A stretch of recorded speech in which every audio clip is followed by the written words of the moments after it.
రాజు తలుచుకుంటే దెబ్బలకు కదవా ఓ ఎమ్మెల్యే అలానే తలుచుకున్నారు. గత రాజకీయ నాయకులు చేసిన పనుల ఆనవాళ్లు తన నియోజకవర్గంలో లేకుండా తుడిచేయాలని స్కెచ్ చేశారు. ఈ చర్యను జనం తప్పుపడతారని ముందే ఊహించిన సదరు ఎమ్మెల్యే వాస్తు పేరుతో తాను చెయ్యాలనుకున్నది చేసేశారు. అయినా విమర్శలు తప్పట్లేదు. ఇంతకీ ఎవరా ఎమ్మెల్యే, ఆయన ఏం చేశారు?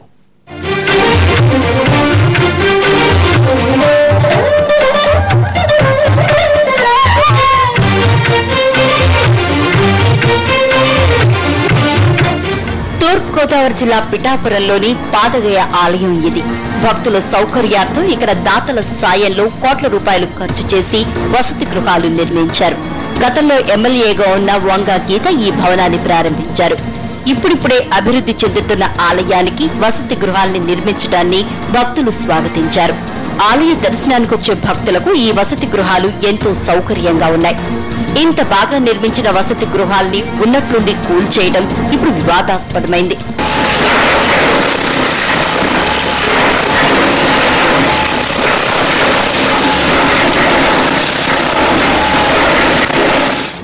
వాస్తు దోషం లేదు, దేనికి అడ్డుగా కూడా లేదు, అసలు తొలగించాల్సిన అవసరమే లేదు.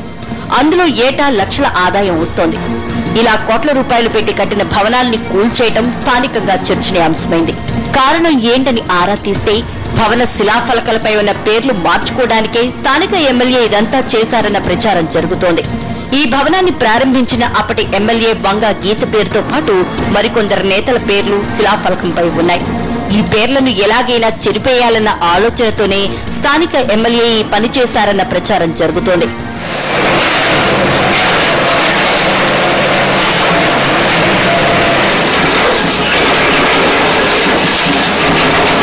వాస్తు సరిగా లేదన్న సాకుతో ఎమ్మెల్యే అధికారులు కలిసి భవనాన్ని కూల్చేయటం విమర్శలకు తావిస్తోంది.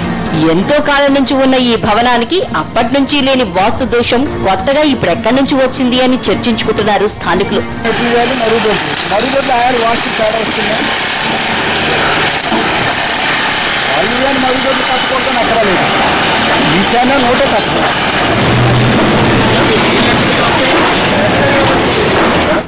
వాస్తు దోషం పేరుతో హడావిడిగా భవనాన్ని కూల్చేయడానికి రకరకాల కారణాలు వినిపిస్తున్నాయి. త్వరలో గోదావరి పుష్కరాలు మొదలు కానున్నాయి. లక్షలాది మంది భక్తులు ఈ ఆలయాన్ని సందర్శించే అవకాశం ఉంది. వారి కోసం కొత్త భవనాన్ని నిర్మిస్తే తనకు పేరుస్తుందని అనుకుంటున్నారట సదరు నాయకుడు. ఇప్పటికే ఓ భవనం ఉన్నప్పుడు మరొకటి నిర్మించడం సాధ్యం కాదని భావించిన ఆయన దాన్ని కూల్చేయటానికి వాస్తుని అడ్డం పెట్టుకున్నారన్న ప్రచారం జరుగుతోంది.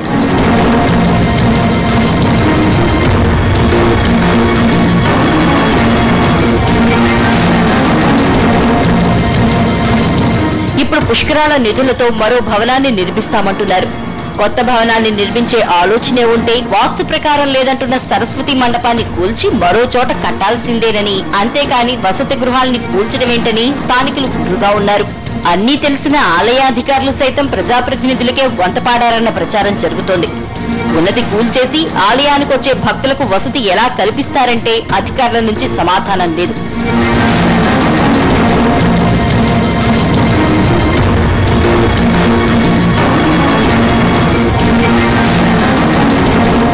పుష్కరాల కోసమని కేటాయించిన 45 లక్షల రూపాయల నిధులతో మరో చోట వసతి గృహాల్ని నిర్మిస్తామని కంటితుడుపు మాటలు చెబుతున్నా అప్పట్లోగా కొత్త భవనాల నిర్మాణం అసాధ్యమన్న వాదన వినిపిస్తోంది. అధికార పార్టీ ఎమ్మెల్యే అనాలోచిత నిర్ణయంపై మండిపడుతున్నారు స్థానికులు. తమ డబ్బులతో నిర్మించిన వసతి గృహాల్ని ఇలా కూల్చేయడంపై దాతలు ఆగ్రహంగా ఉన్నారు.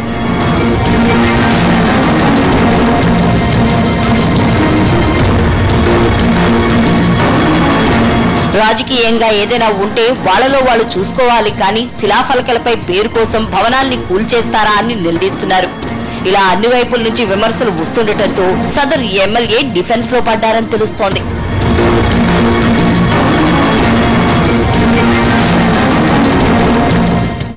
అకాల వర్షాలతో పంటలు నష్టపోయిన రైతులను పరామర్శించేందుకు పోటాపోటీగా తరలివచ్చారు అన్ని పార్టీల నేతలు. రాష్ట్ర మంత్రులు కూడా బాధితులను పరామర్శించారు. పై స్థాయి నుంచి వచ్చిన ఒక్క ఫోన్ కాల్ తో మంత్రుల పర్యటన నిమిషాల్లో ఖరారైందట. ఇంతకీ ఆ కాల్ చేసింది ఎవరు? అమాత్యులు అంత హడావుడిగా ఎందుకు పొలంబాట పట్టారు?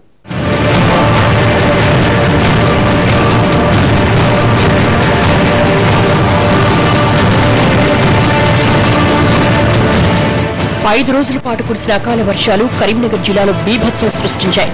వడగళ్ల వానతో వేల ఎకరాల్లో పంటలు తడిసి ముద్దయ్యాయి. కొన్ని గ్రామాల్లో అయితే చేత్తో గింజలు ఏరుకోలేనంతగా వడగళ్ల వాన విధ్వంసం సృష్టించింది. కోట్ల రూపాయల పెట్టుబడులు వర్షం పాలవడంతో సాయం కోసం సర్కారు వైపు ఆశగా ఎదురు చూశారు రైతన్నలు. నష్టం జరిగి రోజులు గడిచినా స్థానిక రెవెన్యూ సిబ్బంది పట్టించుకోకపోవడంతో అన్నదాతల ఆగ్రహం కట్టలు తెంచుకుంది. తమ ప్రాంతాల్లో నష్టంపై సర్వేకు రావాలంటూ రైతన్నలు ఆందోళనకు దిగారు.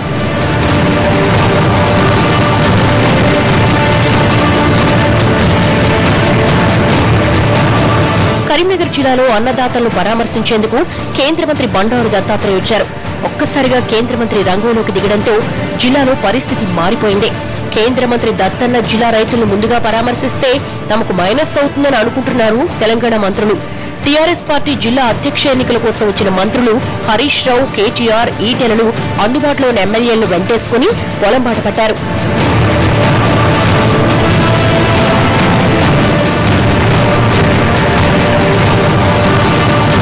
అసలు రైతుల పరామర్శ ప్రోగ్రాం వారి షెడ్యూల్లో లేదు.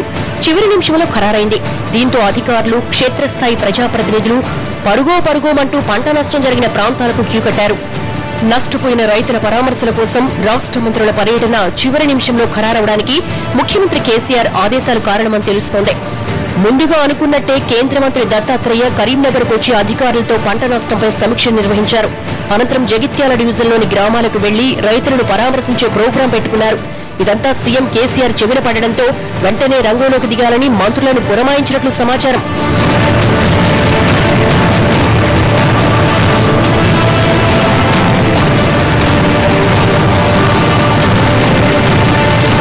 కేసీఆర్ నుంచి ఫోన్ కాల్ వచ్చిన వెంటనే అమాత్యులు హుటాహుటిన దత్తన్న కంటే ముందుగానే బయలుదేరి వెళ్లారట. మొత్తం మీద ఒక్క ఫోన్ కాల్ తో ఇటు మంత్రులు, ఎమ్మెల్యేలు, అటు అధికారులు, లోకల్ లీడర్లు ఉరుకులు పరుగులు పెట్టేశారని టీఆర్ఎస్ శ్రేణులు చెవులు కొరికేసుకుంటున్నాయి. కారణం ఏదైతేనే మంత్రులు వచ్చి పరామర్శించడం అన్నదాతల్లో ఆత్మస్థైర్యాన్ని నింపింది. ఆఫ్ ది రికార్డ్ లో మరో షార్ట్ బ్రేక్.